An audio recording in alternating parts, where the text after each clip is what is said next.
Chinese mythological stories. 女娲 mends the heaven.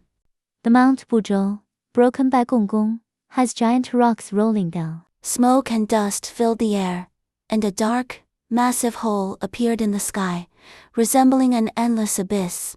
The waters of the Milky Way poured down, and the flood rampaged across the land like a ferocious beast. 女娲 stood high above, with the fierce wind howling, lifting her hair. She stood tall, her gaze fixed on the sky, watching the suffering of the beings below, her expression resolute. 女娲 suddenly discovered several stones emitting colorful light in the river. She reached both hands into the water, splashing droplets as she firmly grasped the multicolored stones. The glow of the stones illuminated her face, reflecting a light of hope. 女娲 scooped up the multicolored stones from the water, and climbed to the top of a high mountain. Preparing to melt the stones to repair the sky, she lit a roaring fire, and placed the multicolored stones into the flames. 女娲 held a divine staff, continuously stirring the multicolored stones. Sweat trickled down her forehead, as her gaze remained focused. The multicolored stones gradually melted into a thick liquid, and the brilliance became even more dazzling. 女娲 held a multicolored liquid in her hands, her figure strong as she flew quickly through the air, her garments billowing in the wind behind her. She gazed firmly at the large hole in the sky. 女娲 approached the hole, extended her arms, and forcefully splashed the multicolored liquid into the cavity. The liquid quickly filled the hole, radiating light in all directions.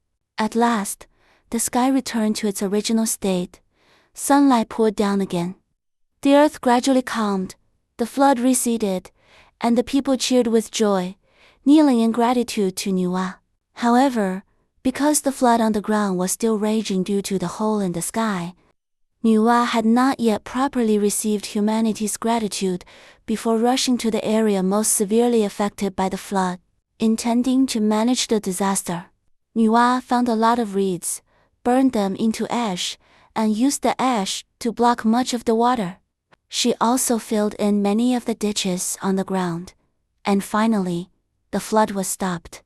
Just as 女娲 was about to return and rest, a black dragon rushed out from the mountains, threatening the lives and safety of the people. 女娲 exerted all her strength to fight against the black dragon and ultimately emerge victorious. Of course, she also helped humanity eliminate many other strange and fierce beasts, such as a malevolent tiger and a man-eating giant python. After achieving a great victory, 女娲 was surrounded by the crowd. She gently patted the heads of children and chatted with the elderly, creating a warm and harmonious scene. After completing her mission, 女娲 knew she could return to the heavenly palace to rest, so she rode in the dragon chariot, ascending into the sky amidst swirling clouds. The story of 女娲 repairing the sky has been passed down through generations, its spirit shining eternally over the land of China. This story inspires future generations to bravely face all difficulties and vow to protect their homeland at all costs. Knowledge Corner. The idiom, 女娲 mends heaven, is not commonly used in daily life, but the name, 女娲, is frequently referenced. It symbolizes those who are capable and responsible, stepping up to save others in times of crisis. For example, if a region experiences a severe natural disaster, and rescue workers are doing their utmost to provide relief, you could say, they are like modern-day 女娲, creating a sky of hope for the affected people.